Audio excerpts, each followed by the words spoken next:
people! Welcome once again to the Party of One podcast, the actual play RPG podcast where the gaming table is always set for two.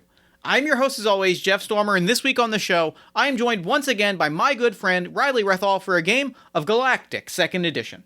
Galactic is a belonging outside belonging game of character-driven, relationship-focused space opera stories in the vein of the Star Wars franchise. It is a game about creating rebellions, relationships, and wars among the stars as a plucky group of heroes stand up against the Mandate and change their galaxy for the better. If you know anything about me, you know how much I love Star Wars, you know how utterly excited I am for Galactic.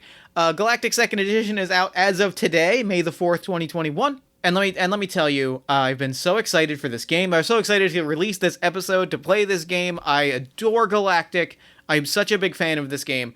I really want you to go buy the game, get your own copies, tell your own stories, create your own magical space opera, and fill the galaxy with stories of heroes doing brave and heroic things.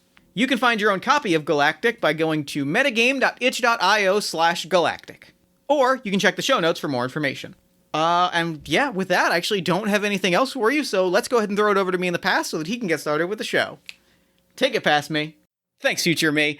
This week, I am so excited to be joined once again by returning guest, friend of the show, my good friend, Riley Rethal. Riley, thanks so much for coming back on Party of One. Thank you for having me. I mean, I feel like, since I was on last time, it's been a long time, It has been. I see what you did there, and I appreciate it. And I want it noted. I appreciate it. So real quick, at the top of the show, talk us through what we are playing this week, as well as anything else you've got going on that you might want the audience at home to know about. So this week we are playing Galactic 2nd Edition, which is, Galactic is my belonging outside belonging Star Wars game, which I've been working on a big revision to, inspired by Wanderhome and also other stuff, just to make it bigger and more of what I specifically want out of BOB. So that's what that is. Other stuff I've going on. I mean, I write games sometimes. Sometimes, once in a while, ones. Occasionally. Yeah. I don't have any other big things. This is kind of the one. It's a good one thing to have. Yeah, I think so. I mean, I'm about to spend a month working as an intern in a hospital pharmacy, but by the time this comes out, I'll be done. So you couldn't go find me there or anything. Then I hope that it was an adventurous internship by the time that this episode releases. Me too. All right. Well, let's go ahead and dive in then, because we've got some prep work to do. We've got some world building, or I guess I should say galaxy building to do. Hey. And then we'll go in and we'll tell a great story. So we are playing Galactic 2nd Edition. Galactic is, like you said, it is a belonging outside belonging game of rebellion and relationships in space. We are going to be playing people doing heroic things in a world of space magic and space wars among the stars, I guess you could say. You could. And if you were looking for ways to describe the things that are going to unfold, I guess that's a way we could describe them. Yeah, probably a lot of different ways. A lot of different ways, I think. It's a big. There are big concepts in play, like stars and wars. Mm-hmm. So let's go ahead and dive right in. Should we read through the playbooks and world books and choose our options from them? Sure, sounds good. All right, so our playbooks. Do you want me to just read through the little 2-sentence descriptions, or should we go back and forth? What do you think? Let's go back and forth. All right, I will go ahead and start. So our first playbook is the Ace. The Ace is a skilled pilot, and their power comes from their agility, conviction, and nerve. So our next playbook is the Nova. The Nova is attuned to the space between. The space between is like my serial's filed off version of the Force. Their power comes from their emotion, focus, and intuition. There is the Defector. The Defector used to work for the Mandate, but had a change of heart. Their power comes from their compassion, determination, and will to change. Then there's the Diplomat. The Diplomat has a position of power or influence in the galaxy. Their power comes from their leadership, negotiation, and strategy. There's the Scoundrel. The Scoundrel is a member of the underbelly of the galaxy. Their power comes from their connections, recklessness, and criminal history. And then there's the Mechanic. The Mechanic is a fixer. Their power comes from their mechanical knowledge, drive, and insight. So, which playbooks are you most interested in playing? And then we'll pick from one from there. I mean, I think I'm gonna have to ask you that because I want to play all of them eventually, and I'm halfway there right now. So I have 3 to choose from. The 2 that jump out to me the most are the Ace and the Defector. Those are the 2 that like I immediately gravitated towards, and that I feel like I have character concepts. That's great. I have both of those I've already played, so like you're fine there. That's just funny because I recently was like, God, I hope people don't realize that those are my 2 favorites. So well, I'm glad. I'm glad that we're going to get to watch those play out, and not because all the other ones are bad. I'm glad. I'm really glad that we're going to get to spotlight your 2 favorites then, or at least one of your 2 favorites. Yeah, I am a liker of Finn and Poe. I think I mentioned Finn Poe the last time I was on here, so. I'm sure you did because it's been a long time is a Finn Poe game, but yeah, I'm shocked reading through these playbooks that you're a fan of these characters, frankly. I think I'm gonna go with the Defector. I think the Defector is the one that like I'm most interested in. I had a pitch for the Ace, but I think the Defector is where my heart is for this particular game. Hell yeah. Oh man, alright, well that means because I'm choosing between the Diplomat, Scoundrel, and Mechanic. Those are the ones that I haven't done yet. What would be the most interesting to play with the Defector is the question. I feel like, I mean, Diplomat and Scoundrel are both, like, those are kind of like two different sides of a dynamic with. I feel like there's one that jumps out to me as more interesting than the other, but I don't necessarily want to color your decision. Oh, no, go for it. I have no opinion right now. The Diplomat and Defector feels like a very, like, fruitful, like, 2-person, like, that feels like there's an interesting dynamic there of the person that changed sides and the person that has been working, for the heroes for a long time. Like that dynamic is very interesting to me. Yeah, okay, love it. Extremely good. All right, do we want to run through our choices? Yeah, I mean, I haven't made them yet, so. All right. I've made a few of them. I got to run through some things. I know a few things that I want, so I'm going to take a moment. This is my note. This is heavily edited, so we've got time to sit and like look things over. Okay. All right. I feel good. Do you want to go first or should I? You can go first. All right. So my Defector. I also gotta find a name. Sorry. So my Defector, my Defector, his name, he, they pronouns, his name is Garu Dokmer. Garu has nervous eyes and a sincere voice. Young, baby face. He is wearing whatever clothes others have given him, and he is also wearing, he's gotta be, just goggles are also good. Goggles are always good, but I picture specifically the aesthetic that I get, and that those 2 choices come together. The vibe I get for Garu's aesthetic at this point in their career, in their story, is, when you are like 6 seasons into a TV show and like a character gets a new outfit, but it's not like a permanent outfit. It's not like their new like signature look. It's like their outfit for like the first part of the season until they kind of fall back in the status quo. Oh yeah, That's the vibe that I'm getting from Garu's outfit, where it's like he's wearing the sort of liberation like uniform. He's cool now. Yeah, he's wearing the cool kids. He's wearing the cool kid outfit, but it doesn't look like he is comfortable in it yet. Like, It doesn't look like it's his outfit yet. The last straw. So Garu was a member of the Mandate until his comrade was killed for nothing. It was actually like it just kind of happened. Like it was a little bit of a Darth Vader like choking someone on the Death Star moment. Like it was a member of the Mandate that killed their best friend, and they just kind of went, "I'm done. I'm not like and they noped out of there." Fair. two things that they are and two things that he wants to be. He is a reliable friend, and he is devoted to the liberation.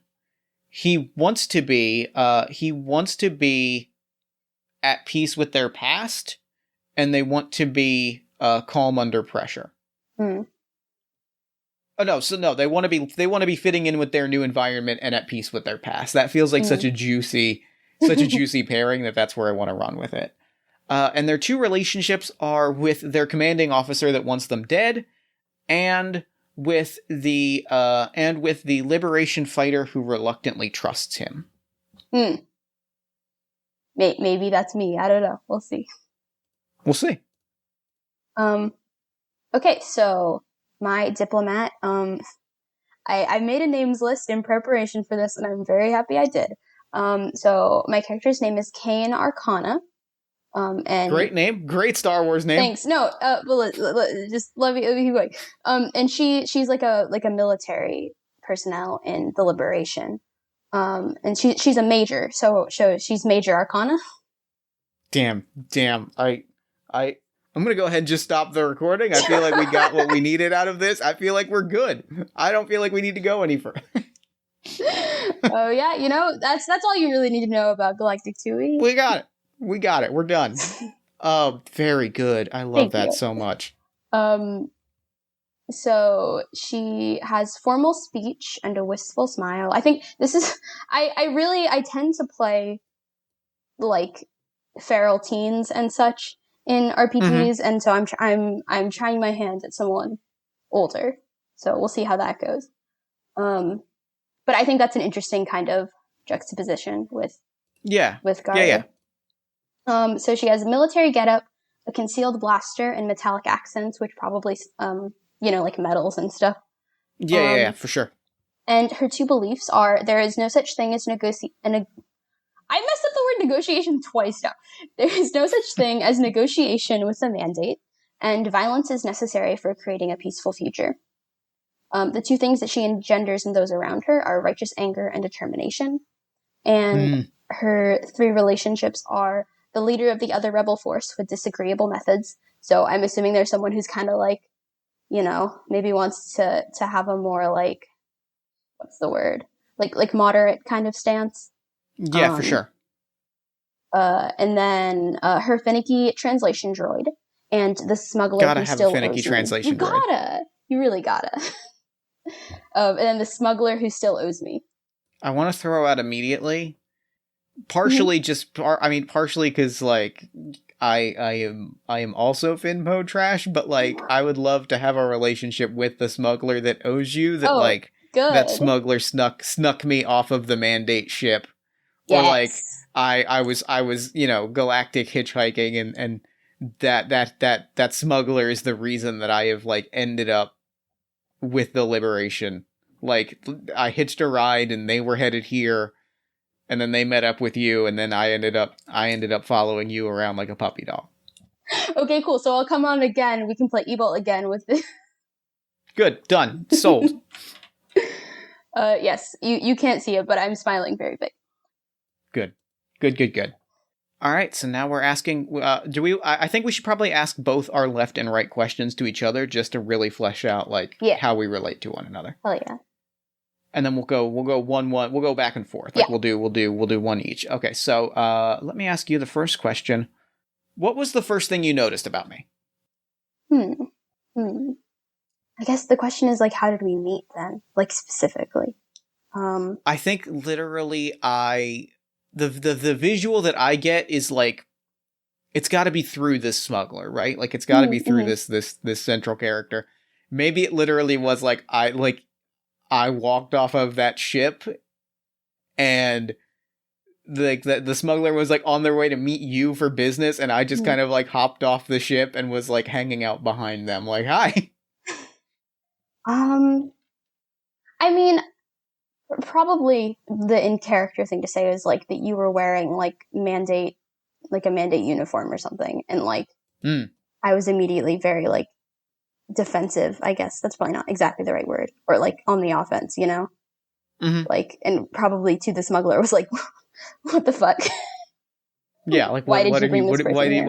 why did you do this? Yeah. Um.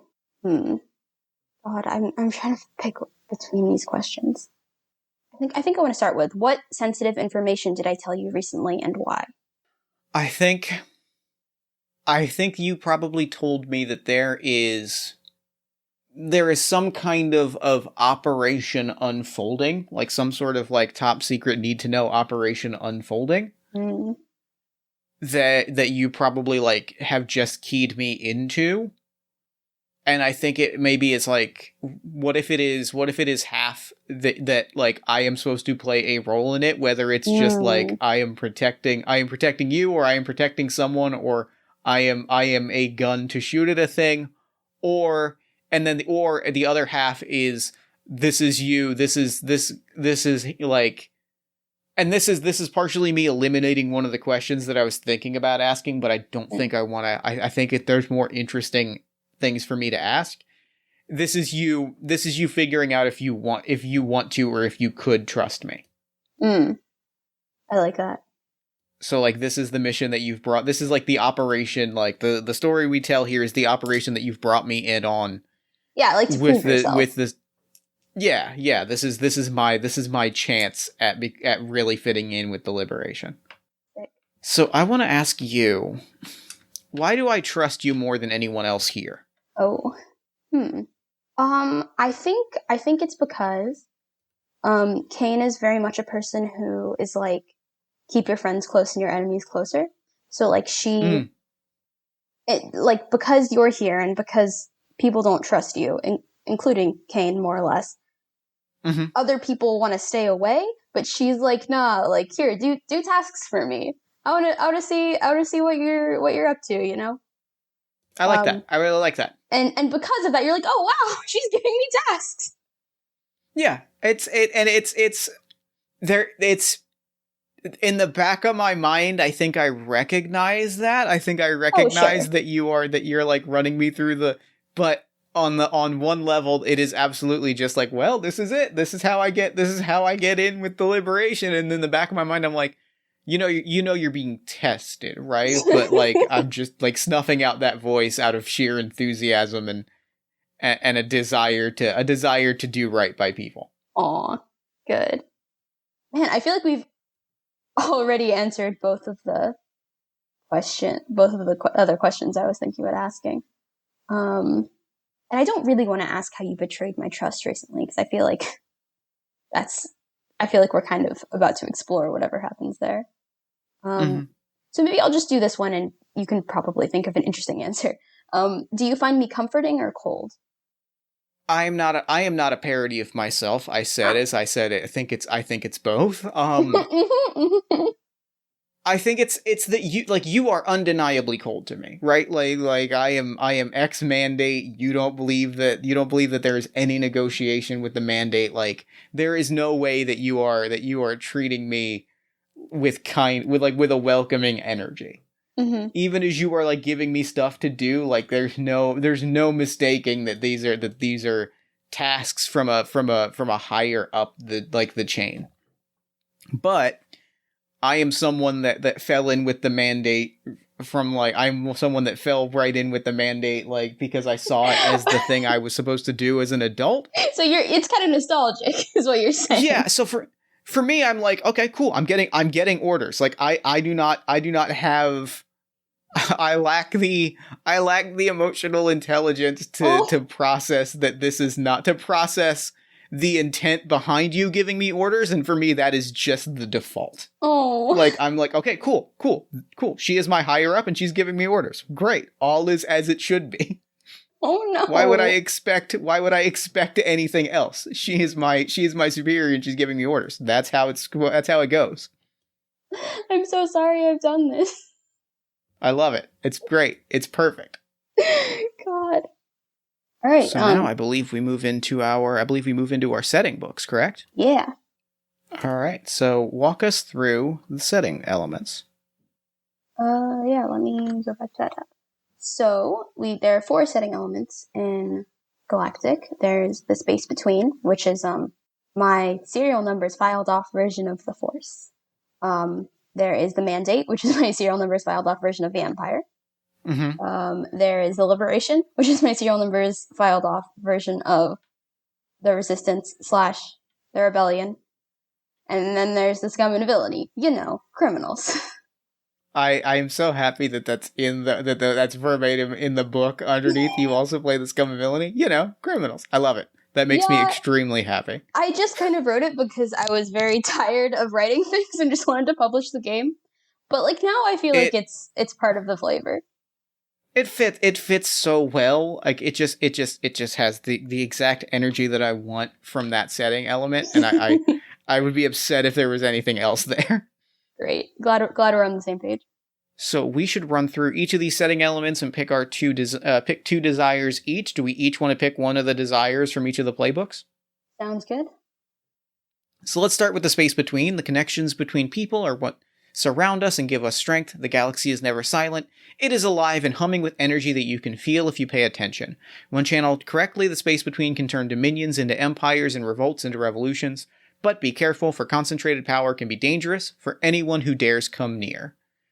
So what are our desires? The options for our desires are solidarity, difficult choices, balance, intense bonds and uncontainable emotions, solitary training, enlightenment, revelation, unity with those that came before.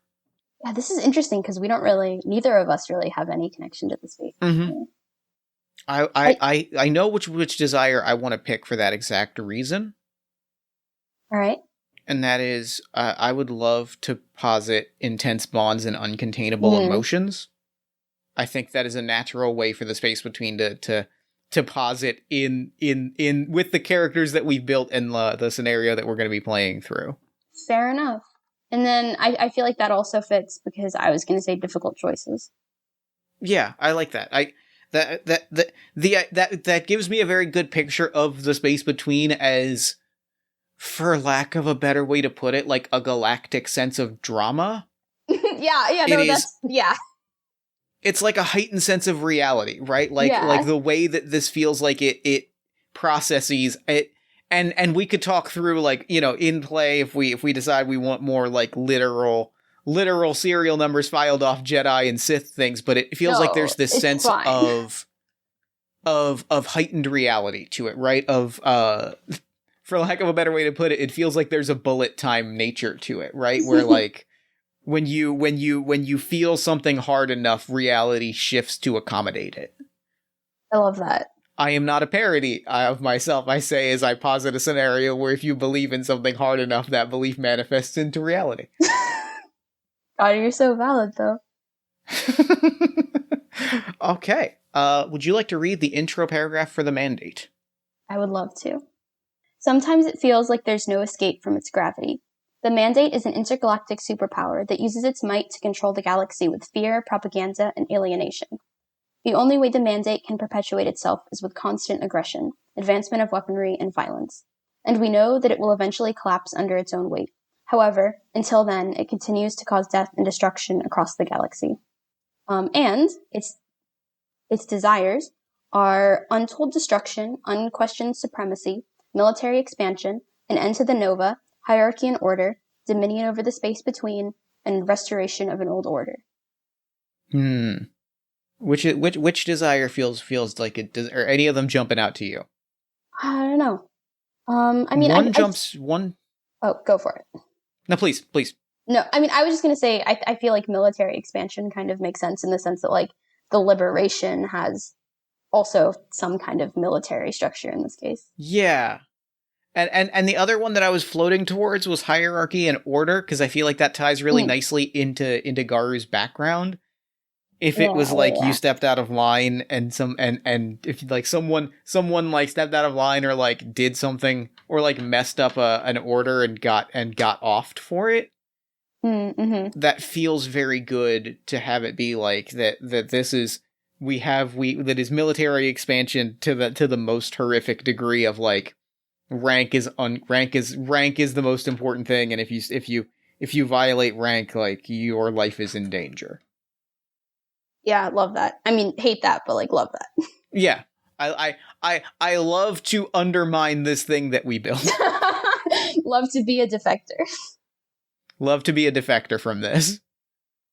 Oh, I have both of them here, but So we have the Liberation. There are many in the galaxy who are not willing to go down without a fight. The Liberation are your comrades in arms, the people of the galaxy who are actively resisting and fighting back against the Mandate. No revolution is perfect. It is made of people who are prone to disagreement and distrust. But that, many say, is what separates them from the Mandate, working together towards a better future for the galaxy. Oh, and I forgot to get rid of the lures. It's fine. Those aren't supposed to be there. So our Liberation has the desires of retaliatory violence, long-shot missions, hope renewed, military strategy, imagination of a better world, ideological discourse, and working together. I mean, I definitely think long-shot missions Gotta have long-shot missions. Gotta. The other one that I feel like is the perfect like contrast to the Mandate is working together. Mm-hmm. If it feels like that is such a natural other side of the coin from the hierarchy and order thing is like a sense of like we have rank, you know what I mean? Like we have rank, we have roles, we have specialties, we have like a chain of command, but a sense of like we're all just kind of winging it together as best we can in these sort of impossible circumstances. You love to see it. You love to see it. And so that is the desire that I want to throw in there. Oh, yeah. Would you like to read the setting element for Scum and Villainy? Yeah. You know, criminals. Perfect. Love it. What do we want for our desires for Scum and Villainy? Well, I guess really what I should ask is what does your smuggler friend want? What does my smuggler friend want? So the choices are uncomfortable bargains, understanding, the jackpot, secrecy, strings to pull, escape from this livelihood, fresh blood, and enough credits to get through the week. I love enough credits to get through the week. There's just something... Because, like, one of my favorite things, there's a trope that I adore so much, is the person in the unfavorable position, or in the weird space, that is in that weird space because they genuinely love being there. There's the person that, like, the sense of, like, you have the characters that are, like, in the Scum and Villainy area because they need to get out, but, like, the thing that, like, I am most excited about, it's a very comic booky thing, but the idea of, like, the low-level supervillain that is a low-level supervillain because being a low-level supervillain is fun. Gotcha. Like, that's an energy that, like, I adore. I love that in things. I love that interpretation of enough credits to get through the week. Like, listen, I'm just having fun. All I need is... Yeah. That's great. Huge fan. I'm gonna take this job. I'm gonna get paid. I'm gonna hit a bar. And I'm just gonna relax. Like, I'm not looking to change the world. Yeah, I mean, unfortunately, I didn't put a boyfriend on this list. We can just, and the reason is because it's implied, right? Like, everyone is selecting that option. You know, criminals. Yeah. Be gay, do crimes. I mean, if it is a core ethos to Star Wars, it is a core ethos to Galactic, I have to assume. Yeah, you're right. You're correct. So what's the other desire here? Yeah, I feel like I want to do uncomfortable bargains because I feel like that sheds an interesting light on what's already happened, in the sense that, like, we have a smuggler that owes me who dropped off you, and I like the idea of that being an uncomfortable bargain, whatever that means. I like that. Yeah, there is thinking that through, and this is kind of a little bit of us kind of bleeding into the next step of play, which is the idle dreaming, which is just kind of brainstorming scenes, world building, you know, hopping from moment to moment. Just vibing. Just vibing. Just vibing. This is a good moment for that. So, because, like, what I picture in that moment was, and it tells me a little bit about that sort of nature of uncomfortable bargains. If it really is just like, I'm dropping this one off and I'm not really like Like, he's not coming back on my ship. He said he wants to be with the Liberation. I don't know. You deal with him. Yeah, they're here now. I'm gonna go. There's something that's very interesting about that is like a world detail that I want to poke at a little bit and talk through and idly dream about, which is, it tells me that like that scum and villainy, criminals. It tells me that there's a power there that like, or at least as it relates to the Liberation, that is very interesting. Yeah, they've got some connections. That's a very interesting setup, and I almost picture it as like the Liberation, like as much there's not really a form, there's not really like a formal structure, but like it's a sense of if you get somebody that you trust and you want to work with them, you put up with their weird quirks. Yeah. In order to get the job done. Hell yeah. And so that is our setting elements. So talk us through what the next piece of play is. Yeah, well, like you said, we have idle dreaming. So most everything that we just did was pretty standard, regular Galactic. Mm-hmm. So the extra stuff that I've added for Galactic 2E is their places, which is a big D66 table of different, like planets and places that we could end up at. And then also there are traits, which is a big D66 table of different traits for NPCs. So the way that works is you pick 2 traits and you pick 1 to 2 moves from those. And then every NPC connects back to a setting element. So like they all share a token pool. Also, if you're familiar with VOV, you might be like, wait, setting elements have token pools? Yeah, that's 2E, baby. It's that's the future, or I guess the distant past in a different galaxy. Either way. Yeah. Yeah. So if we wanted to make your smuggler friends as an NPC, we could do that. I would love to do that. That sounds great, because I want to get to know my space boyfriend. I need to know my space boyfriend. It's important. What else is this game for? So, talk us through how this works. Should we each roll a trait and then talk through what that trait means? That works. Yeah. All right. You can see that there's 2 that are not done yet, but they're mostly done. So, All right. Well, I'm going to go ahead and roll 2d6, and the first digit will be the tens digit, and the second digit will be the ones digit.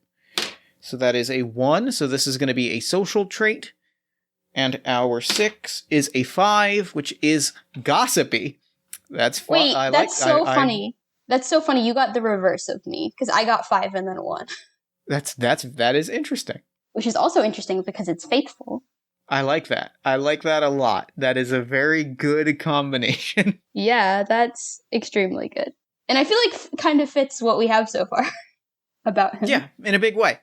So the moves, I'm going to choose 1 to 2 moves from Gossipy for our smuggler, and the move that I know I most certainly want is I won't start a rumor about someone or something, and I also really want give someone a juicy piece of information. Like, both of those are just so good, and the idea that this is someone that like knows things and has no qualms about like running his mouth on stuff is very good.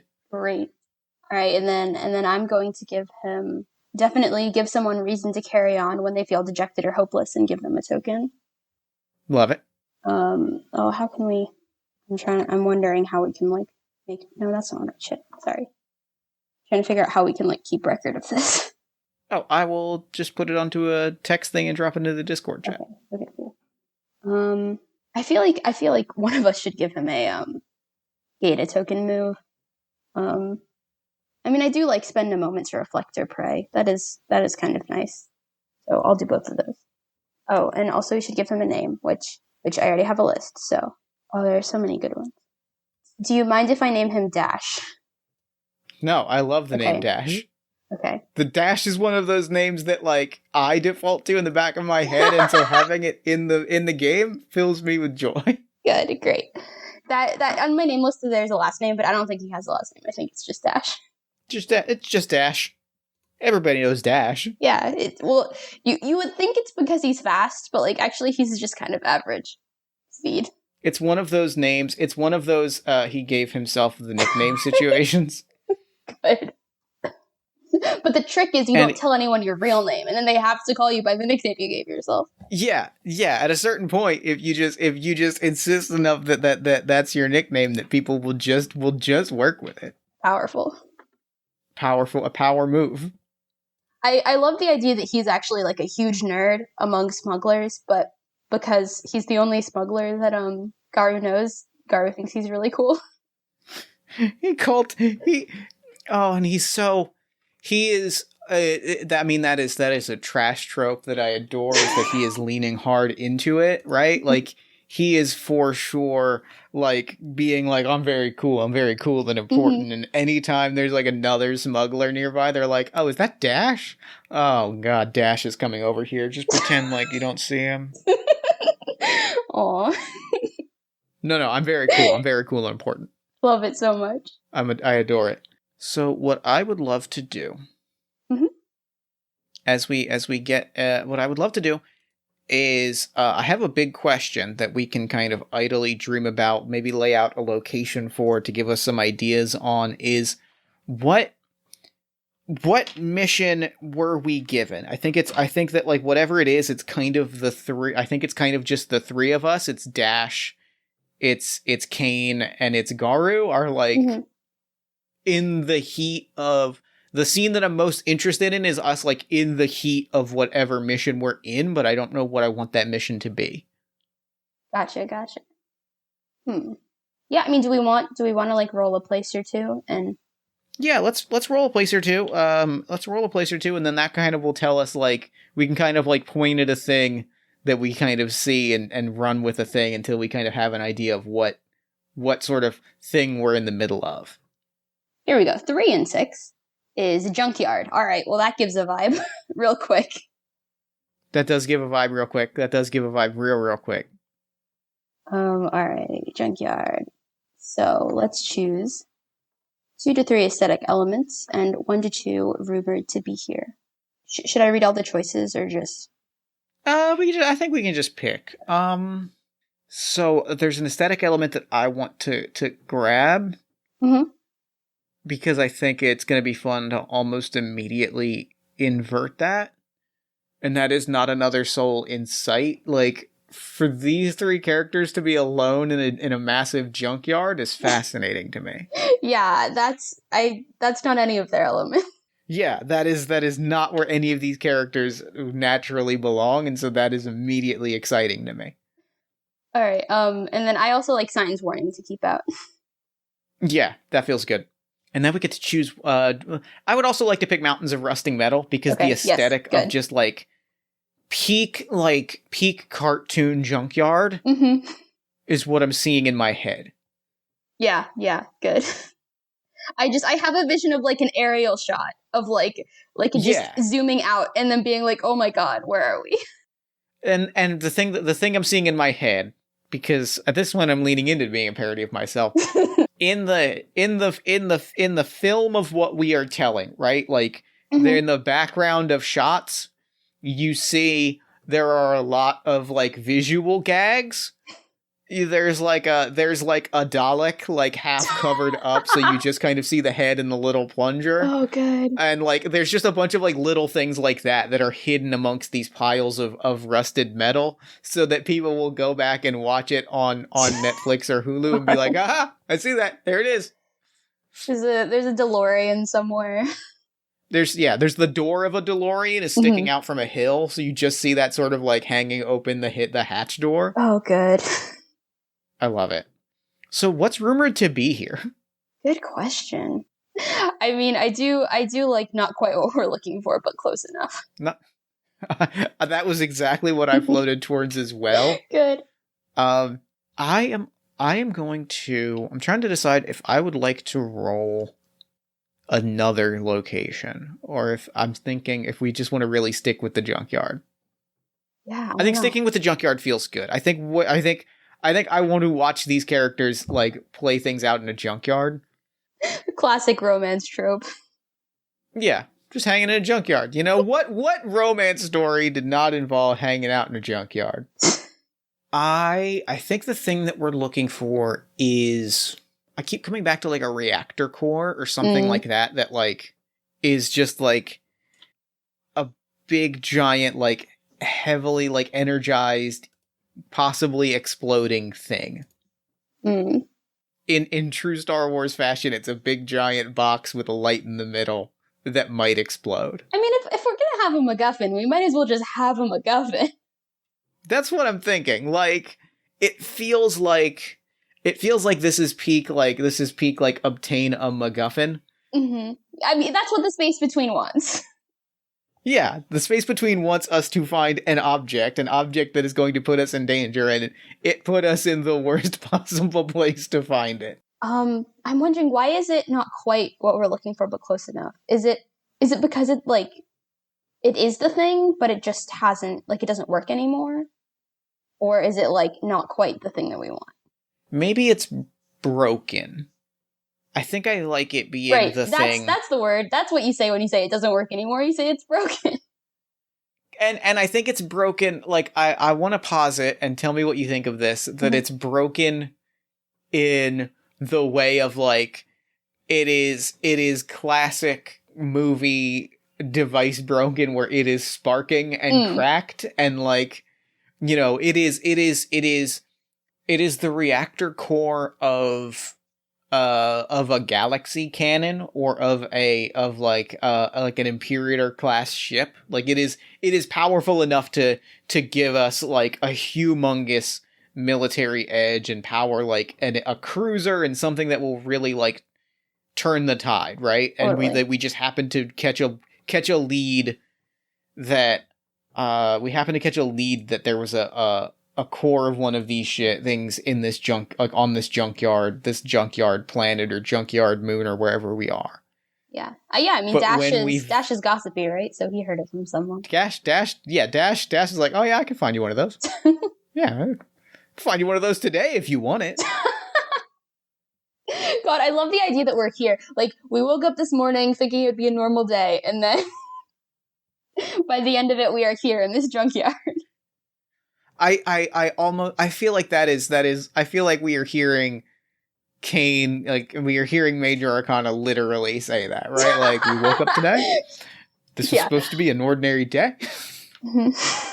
Garu is, like, completely silent. Like, Garu has their gun, like, to their chest, like, holding it, like, and is absurdly on the mission here, like, and yeah, like, is holding his gun to their chest, and is like the peak of seriousness, despite this being a objectively absurd situation. Good. Huge fan. And so I want to ask you, now that we've got, like, our scene set, what goes horribly wrong? Yeah, I mean, when you have, like, a very powerful broken thing, my first thought is, like, it makes things weird. It starts, you know, seeping into the junk. I love it. I love it a lot. That's fantastic. And that feels a lot like, and I mean, it's that sense of, like, it's like we were talking about with the Space Between, right? Yeah, like, I think this, like, probably the reactor is filled with space between, whatever that means. And is literally heightening reality, right? Like, we've maybe it is. Oh, there's a very cool visual that, like, we didn't even necessarily see it, but, like, the junkyard was shifting and changing and, like, growing as that sense of, like, that ominous feeling that all three of us had, right? Like, Kane mumbling under her breath about, like, this was supposed to be an ordinary day. Like, we have intense bonds, like, marked. And so it's that vibe of, like, that ominous feeling is just being amplified in the air by this giant cosmic presence. Yeah, I want to do a space between move, which is invoke awe and gain a token, but I'm not exactly sure what that manifests as. Unfortunately, I realized in the middle of you talking that I've just recreated a scene in a book where one of my favorite characters ever dies, and I'm like, shit. But anyways. Difficult choices. Look, what I don't feel like, I feel like playing this game and then going, we're gonna file the serial numbers off of a thing from a book feels right. Well, if we did that, then it would be some kind of automaton. Say, I want to invoke one of the aesthetic elements, because I love that. I love that move. I would love to invoke the aesthetic element of like the signs warning to keep out. Is something is here to keep us out, right? Ooh. Like there is a presence that is here that we are supposed to keep out because of, and like this is the moment when we see what that is. What is it? Giant worm in the ground, right? That's where my head goes. Good, yeah, Giant metal and junk eating worm in the ground that like sandworm style spits out of the ground and is like gobbling up huge masses of metal. God, it's not a junkyard, it's like a sacrificial. Oh, that's really good is the thing. I would also like to make a space between move. Oh yeah. And I want to decide who I want to reveal this old secret or new truth to. Oh. And I want to talk through that truth of a little bit, because like I need to think it through. Like I want to talk it through with you and figure out how we're feeling about this idea. Hit me. I love this idea of the space between as like a presence of heightened reality. Mm-hmm. What if it was sentient? Okay, yeah. What if it was like you could heighten reality? Like you had saying that it was like a sacrificial space feels very cool to me in a like if people were sacrificing things to the space between in exchange for like if I could sacrifice something or give something. I don't know what that something is yet, but like in exchange I can Robin Hood like a target. Like I go from being like someone who has trained with a gun to being like a galactic Robin Hood super marksman, right? Like that reality that I have posited becomes bigger by way of feeding this presence that feeds on something. I mean, I like that a whole lot. Because that puts a really like cool and weird and kind of morbid spin on the space between, right? If it's a thing that you feed and it gives you, it's sort of almost a devil's bargain, right? Like it gives you this thing that you on your surface want, but like it shifts and changes it. I also feel like we've created the premise of like a Disney Channel original movie. A little bit. But that's good. You know, I mean, that's Star Wars in 2021. We're good. We're fine. Fuck. I said Netflix and Hulu before, but this is a Disney Plus series. We can recognize that. Great. Good. Tired. The Mandalorian. Wait, so are you saying that Garu does that? I'm gonna make 2 back-to-back weak moves here. All right. Or maybe just one. I'm gonna make 1 weak move here because it feels like this is the right time to make a weak move, and that is, leaning into that idea, right? Leaning into that idea of you feed it, and maybe like we have it marked on the desire sheet as intense bonds and uncontainable emotions. So it's maybe what you feed it is that intense desire, and it twists that into its most sort of undesirable form, or it twists that to the most extreme interpretation possible. So the thing that the harmful belief I have not unlearned is that every mission is a combat mission, and every mission has to involve violence, and something has to die every time a soldier hits the ground. Oh, I love that so much. It's like I am a weapon, right? Like my harmful belief is that I am a weapon, and so the thing that has happened is that this space that we're in has shifted into being like this weird sacrificial thing that has probably bled out of this reactor by way of I have willed this, right? Like it has given me a thing to fight because I see myself as a weapon. Oh, I love it so much. I'm here for this. I'm here for all of this. So I'm going to take a token and I'm going to ask you, what does Kane do here? Yeah, good. Okay, so you're saying that the giant worm pops out of the ground because you wanted something to fight, which is great. I'm realizing that I need to have a go and do dumb shit weak move for all of these playbooks, and I haven't written them yet. I mean, we could put that on the sheet right now, even if just for the purposes of this game.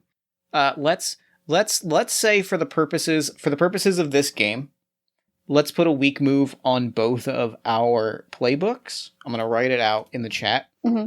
And I'm going to be very intentional about my use of quotations here because I love it. The move that I want to posit for both of us is make quote-unquote brave and quote-unquote heroic decisions. Fantastic. Yeah, the space between gave us that move. Yeah, that move is the space between's gift to us. Oh god, now I want to write a game that's where there's a magical sentient force that gives you moves, but we can't do that right now. That's another stream for another day. Yeah, for real. Well, she does have a concealed blaster, and I think that she pulls that out. And starts shooting the worm? How does the worm react to that? Is the worm real? I think the worm is like yes and a little bit of yes and a little bit of no. I think the worm is like a real thing that is like not quite alive in the sense that like it is a being of pure belief in its realness. So like when you shoot it, it rears back, but it rears back because you think that it's supposed to rear back. Oh god. Good. Good. That's so fucking good. I think I am spraying lasers as well, kind of like utterly recklessly almost. Like this is over enthusiastic about having an opportunity to fight and prove themselves. Garu is just spraying lasers in every which direction. And I think I'm going to give you this token that I have. Oh, thanks. And put myself in danger here. And I think like what happens is like the worm kind of like rears back at you and like I start spraying. I rush in spraying in every which direction, and suddenly this thing is chasing me through hills and up and down. And I'm like, I've got this. This is what I'm here for. Yeah, I think like after that, Kane is kind of like, she like, like shakes her head like okay, that was weird. And like is back to reality and is like, okay, what the hell? There's a big worm in this junkyard. All right, what are we gonna do about it? What's Dash doing also? That's a great question. Let me look at Dash's. I think I am going to say that is a question.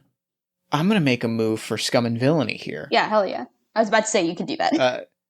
Dash is nowhere to be goddamn seen. So now, do I gain a token, or does Scum and Villainy gain a token here? What move are you using? Introduce or invite a betrayal and gain a token. Yeah. So that would be Scum and Villainy gaining a token.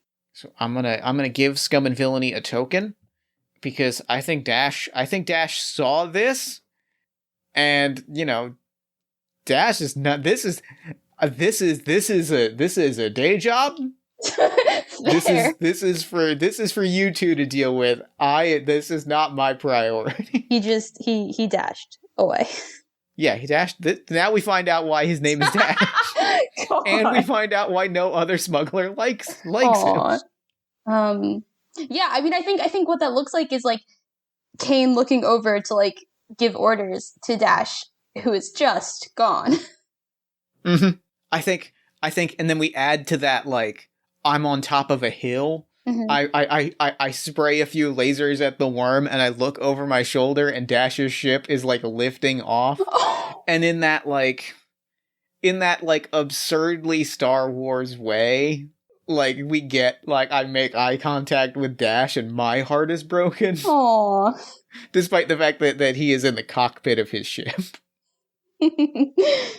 So now let me ask you a question from a game design perspective. Uh-huh. So what happens when Scum and Villainy gains a token? So that means that it could then... So, like, basically that is a pool that is shared by, in this case, you know, like the Scum and Villainy general, like, if we wanted to introduce a new criminal or something, or, like, just... Okay, there's, like, people, you know, there were criminals here before and they left this thing. Or that could be Dash again. You know, it all kind of is. I missed that some of their moves say give them a token. Oh, okay, yeah. now I'm up to speed. Yeah, I guess I should also mention a new thing in Galactic 2E is lateral moves, where you give someone else a token. Got it. Okay, now I am up to speed. That is a very neat and cool. Like, I love lateral moves. That feels like a great growth of belonging outside belonging move relationships. It feels like a neat way to add to the token economy. Thank you. Now I'm seeing how that ties into the setting elements, and that's dope as hell. Thanks. So what's Kane's next move here? Yeah, I was looking at her moves, and I mean, so she has enact a plan or order and follow it through. And she also has de-escalated conflict between parties with a common goal. And I kind of like that second one. In the case of, I would like to imagine that somehow the worm, or I guess the space between maybe, and the two of us have some kind of common goal. Yeah, so I have a pitch for that. I have a pitch for what the common goal is. Okay.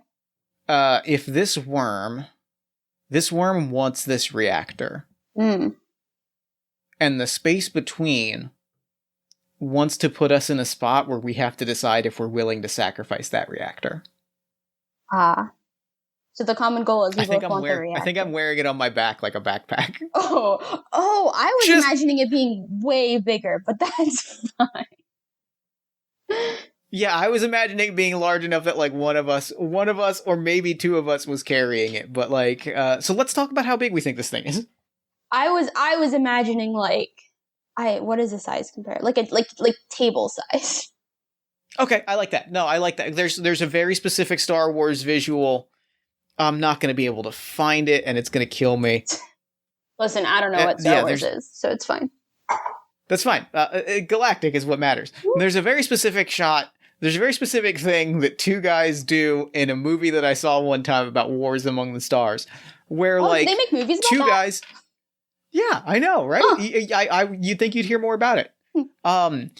There's this thing that we're like, it's in the Death Star. The Millennium Falcon has parked, and two guys like bring in on a cot or on like a stretcher, just two large boxes, and it's not explained what those boxes are or what they're doing, but they're just like carrying two crates on a stretcher, and they just like carry it into the Millennium Falcon, and that's kind of I think hearing you say table size, that's what I'm picturing is it's two large boxes on a stretcher. Right. Yeah, I mean, I actually barely remember the original trilogy. I have seen them, but I like barely remember it. So that's great because I have no memory of that.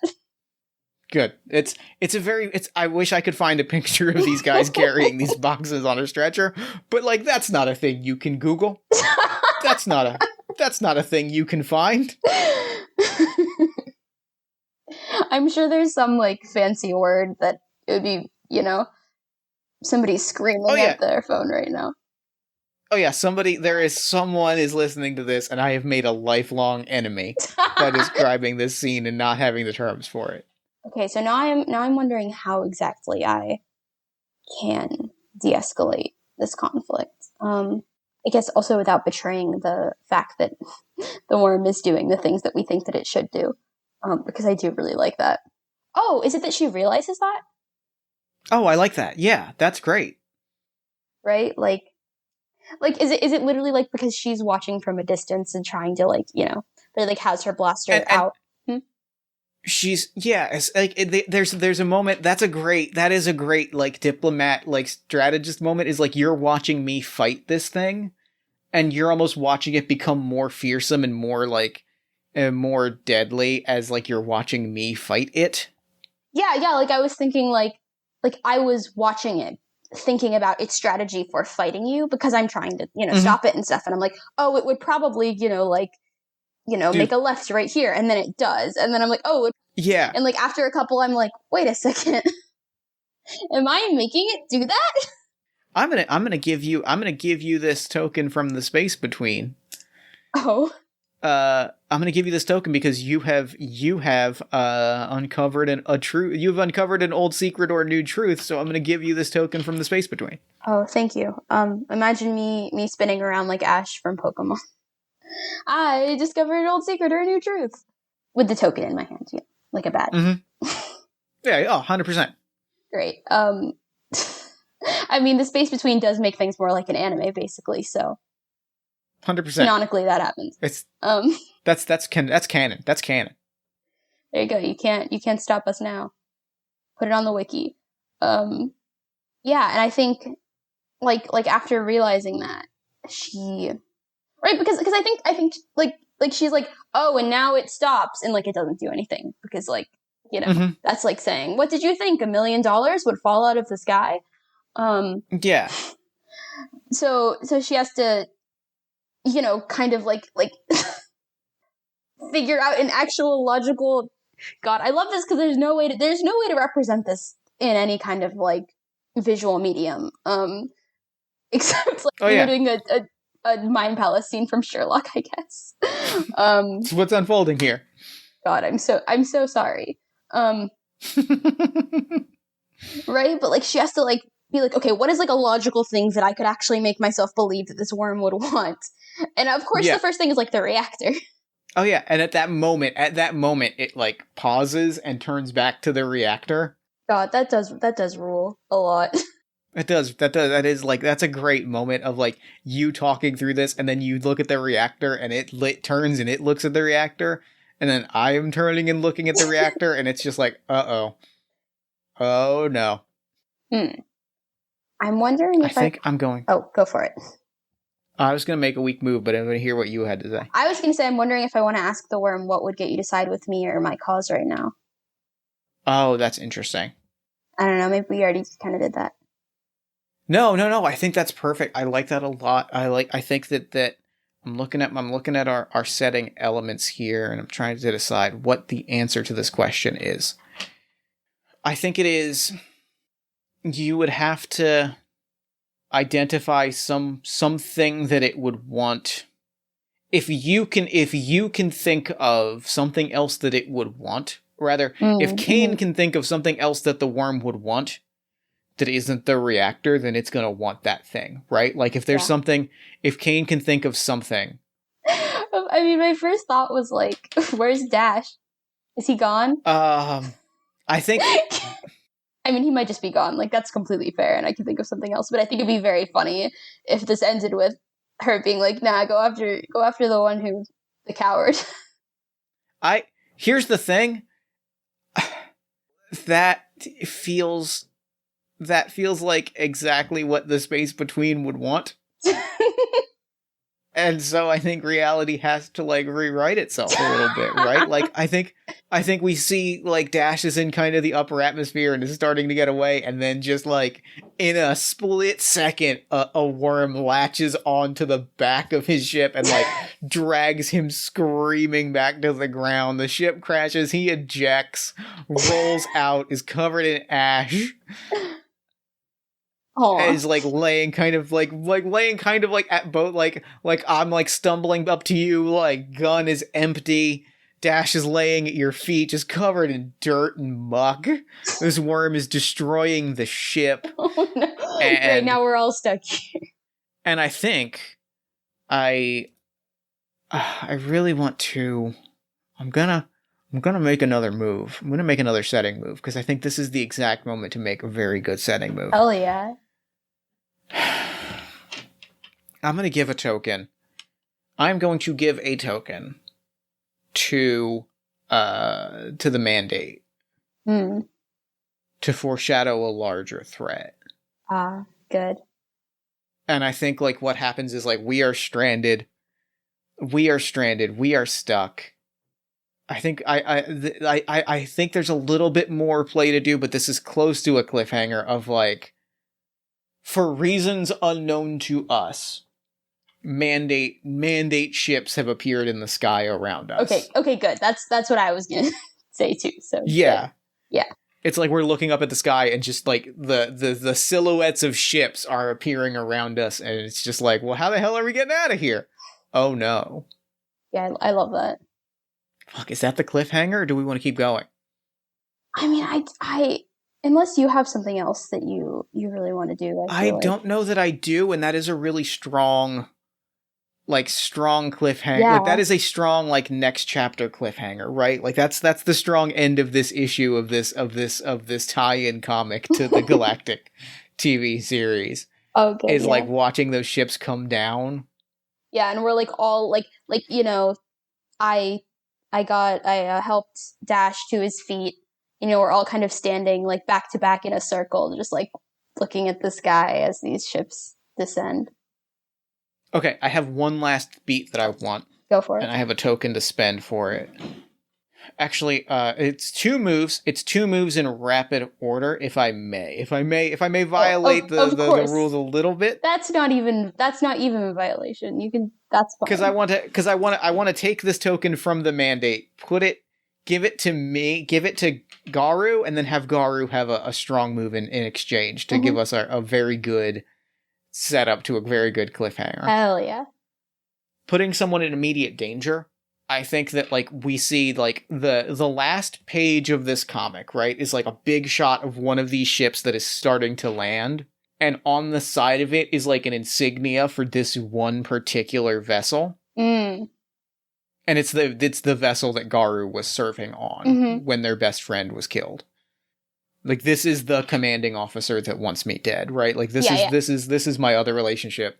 And the last thing that we see is like hand on my gun, like a very different face, like changing my character's look from being nervous eyes and a sincere voice to being like full on weary eyes and curt speech. It's like, I know how we're getting out of here, and it's not going to be pretty. Aw, good. And that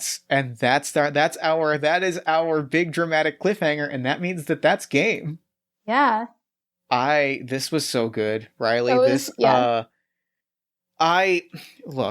know I say this about a lot of games, but I'm going to say it extremely hard here. I'm going to double say it about this. I could legitimately play this game. Like, I could play this game out for several more hours of just like following these stories, and that is a very good sign. Yeah, this was really fun. This ruled so much. Thank you so much for coming on and playing this game with me. This was so great. Thank you for having me. I do think it's funny that I've now played the least romantic game of Ebalt and the least Star Wars game of Galactic with you. You know what? That's what we're doing here. We're expanding genres. Yeah, that's what we're doing here. I mean, my first playtest adventure took place in an eternal 90s mall, so like it's fine. Sometimes that's the magic of games, is that we take the stories that we love and we do them in ways that we did not think was possible.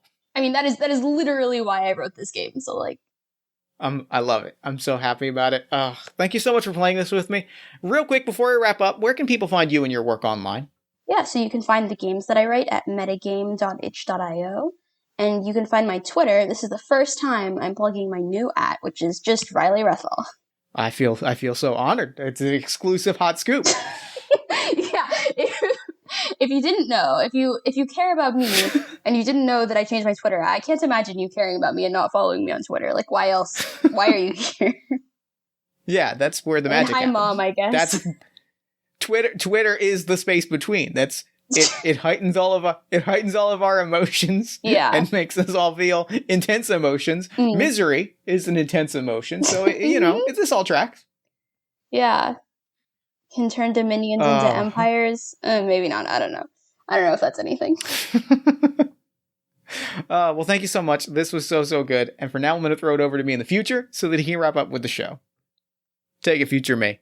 Thanks, past me. And thanks again to Riley for coming onto the show. That game was like the absolute best games that we play on the show. I was so happy with the story we told, and I really wish we could have just carried on with it for another couple of I could have played this game for a strong 6 to 12 hours of just making Star Wars stuff, and I would have been extremely happy. This game rips. You should own a copy. You should go buy it at metagame.itch.io/galactic. Check the show notes for more information, and be sure to follow Riley on Twitter at Riley Rethal. Then while you're on Twitter, follow us at Party of One Pod. Head to our Discord at bit.ly/Party of One Discord. Head to our merch store at bit.ly/Party of One Merch. And if you're looking for another podcast to enjoy, check out All My Fantasy Children, a character creation, storytelling, and world-building podcast powered by you, in which every week my best friend Aaron Tanosai and I take a listener-submitted prompt. We spin it into an original fantasy character, and we populate a shared universe one story at a time. New episodes drop every Friday-ish at oneshotpodcast.com because All My Fantasy Children is part of the One Shot Podcast Network. If you'd like to support any of the things that I do financially, you can do so at patreon.com/JeffStormer or Ko-fi.com/JeffStormer. You can also, leave us a nice review on iTunes or Podchaser, tell a friend about the show on social media, do anything that helps us grow and reach new listeners and do bigger and better and cooler things. I love every bit of it. They all make me very happy, and I appreciate everything that you do. Party of One is produced and edited, as always, by Jeff Stormer and Jen Frank. All music for the show comes from the song Infinite Lives by Megaran featuring the D&D Sluggers, and the Party of One logo is by Evan Rowland. If you'd like to inquire about advertising rates, coming onto the show as a guest, or about press coverage of the show, you can email me at partyofonepodcast@gmail.com. And until next time, that's really all we do here, so thank you for listening. Remember to fight the forces of fascism every single day. Remember that self-love and self-care are radical and defiant acts of resistance, and as always, the Force will be with you. Always.